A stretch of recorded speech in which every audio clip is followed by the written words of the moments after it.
लखनपुर नाम के कस्बे में सुषमा अपने बच्चे और शौहर राम दुलारे के साथ रहती थी। सुषमा का शौहर अपाहिज था, इस वजह से सुषमा ही घर की देखभाल किया करती थी। इसलिए सुषमा घर चलाने के लिए अपने भतीजे करण के साथ जलेबी की दुकान चलाया करती थी। करण झगड़ालू और बेईमान किस्म का इंसान था। हमेशा लोगों से झगड़ा और हमेशा गुस्से में रहता था। उसे अपने मामा की सारी जमीन और जायदाद हड़पनी थी। बेटा करण, जाकर दुकान खोल दो, मैं दूसरे कामों में व्यस्त हूँ। मैं कोई काम नहीं करने वाला। आप मामी होकर मुझसे काम करवाती हैं।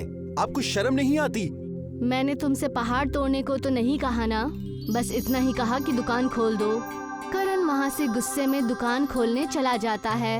भाईजान, मुझे जलेबी के साथ दही भी देना। ये तुम्हारा तीसरी बार है जो तुम मुझसे दही मांग रही हो। जाओ, अब मैं नहीं दूंगा। तो क्या तुम मुझसे झगड़ा करना चाहते हो? तुम्हारा तो ये रोज का ही काम है। उन दोनों में बहस हो ही रही थी कि वहाँ पर सुषमा आ गई। देखिए चाची जान, ये मुझसे कैसे झगड़ा कर रहा है। यहाँ पर रुकना ही बेकार है। मैं चला, मुझे यहाँ पर नहीं रहना। करण वहाँ से बहस करके चला जाता है। सुषमा अकेले ही पूरा दिन दुकान चलाती है और शाम को थक हार कर अपने शौहर राम दुलार से सारी बातें बता देती है।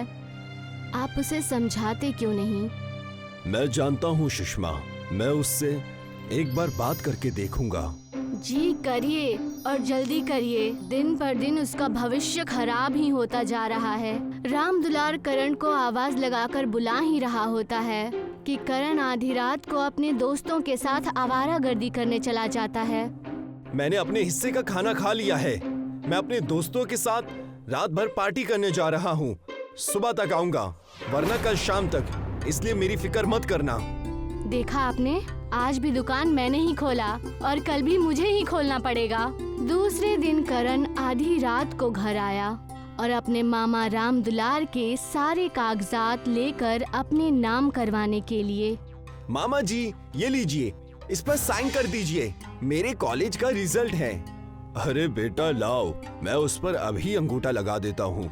इतने में ही वहाँ पर सुषमा आ जाती है और उनके हाथ में जमीन के कागजात देख लेती है। रुकिए, ये आप क्या कर रहे हैं?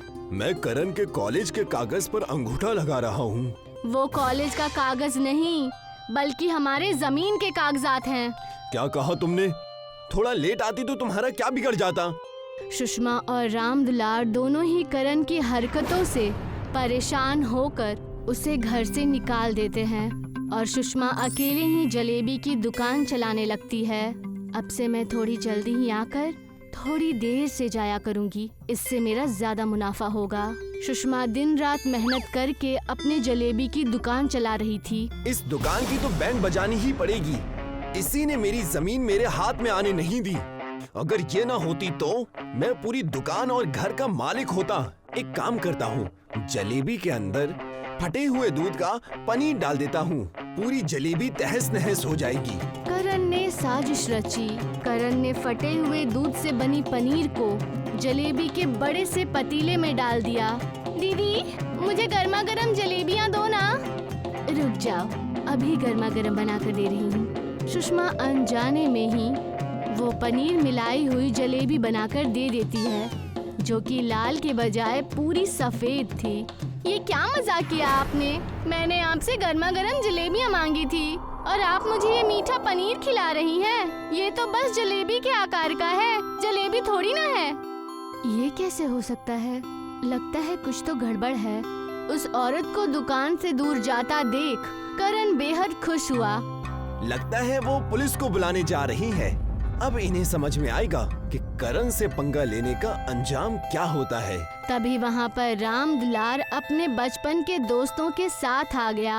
अरे सुषमा, मेरे कुछ दोस्त यहाँ पर तुमसे मिलने और हमारे दुकान की जलेबी खाने आए हैं। अरे वाह, ये तो बड़ी अच्छी बात है। जी, मैंने आपकी जलेबियों के बारे में बड़ा सुना है। जी मैंने भी। हम पूरे 400 किलोमीटर दूर से रामू से मिलने आए हैं। सुषमा को जलेबी में पनीर डालने वाली बात पता थी, लेकिन मेहमानों की जिद और उत्सुकता की वजह से सुषमा ने उन्हें गर्मा गर्म पनीर की जलेबियां बनाकर दे दी। आपके यहाँ की जलेबी कुछ अलग नजर आ रही है। लगता है आज सुषमा ने नए तरीके से बनाई है। ये दिखने में जरूर सफेद है, लेकिन बहुत मजेदार है। और उनके जलेबी खाने से पहले ही वहाँ करण आ गया। हाँ हाँ, खाओ खाओ। इनकी जलेबी की वजह से कई ग्राहक भाग चुके हैं और अब तो आप सब भी भाग जाएंगे।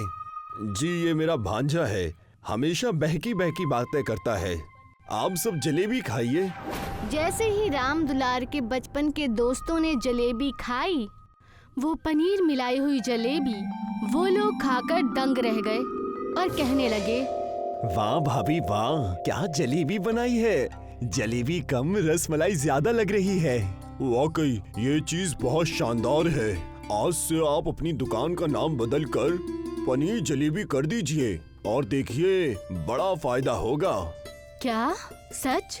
मुझे नहीं पता कि ये सब कैसे हुआ। क्या कहा आपने? ये अच्छा लग रहा है। करण को उन सब की बातों पर विश्वास नहीं हुआ था और वो अपने ही मिलाए हुए पनीर को जलेबी के रूप में खाने लगा। पनीर जलेबी उसे बहुत पसंद आई।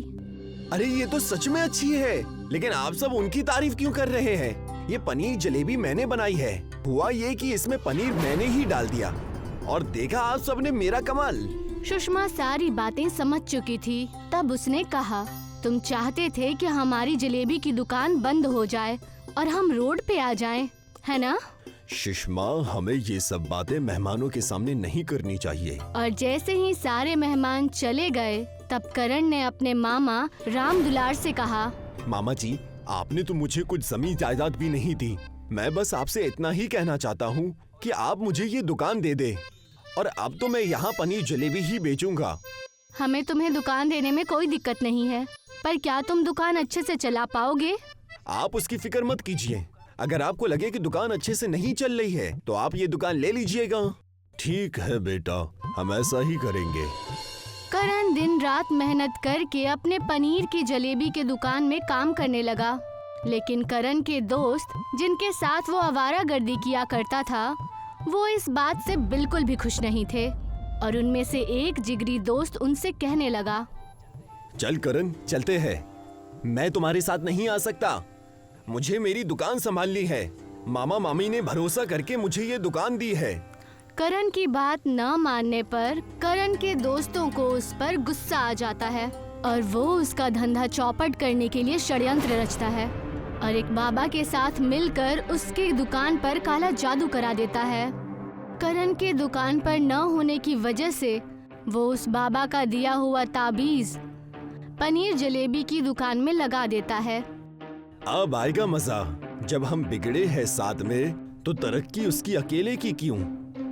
ये तावीज कैसी? लगता है सुषमा ने यहाँ पर रख दी। मैं इसे अपनी कलाई में बांध लेता हूँ। और जैसे ही राम दुलार ने वो ताबीज अपने कलाई में बांधी, वो उस कुर्सी से उठ खड़े हुए। यानी उस काले जादू की वजह से वो बिल्कुल तंदुरुस्त हो गए और वो फिर से चलने लगे। ये क्या? मैं चल रहा हूँ, मेरे पैर ठीक हो गए। ये तावीज तो कमाल की है। मालिक, तेरा हजारों बार शुक्र है। वहीं दूर खड़ा करण का दोस्त ये सब कुछ देख रहा था और वो देखकर वो दंग रह गया। और उसके बाद वो उस बाबा के पास गया। तब बाबा ने उससे कहा, तुमने ये सोच भी कैसे लिया? तुम जैसे धोखेबाज की मदद मैं बस ऐसे ही करूँगा। कई साल पहले की बात है, उस दुकान पर एक बेटी ने मेरी भूख मिटाई थी, मुझे जलेबियां खिलाकर। इसीलिए मैंने ये मेहरबानी की है। अब जब भी कोई उस दुकान की पनीर जलेबियां खाएगा, वो हमेशा खुश रहेगा और उसकी बीमारी भी ठीक हो जाएगी। मुझे माफ करना बाबा, मेरे मन में जलन हो रही थी। और वैसा ही हुआ। उनकी जादुई पनीर जलेबी बहुत अच्छे से चलने लगी। करण के मेहनत की वजह से उसके मामा मामी उससे बेहद खुश थे और सब लोग मिलकर अब खुशी खुशी रहने लगे।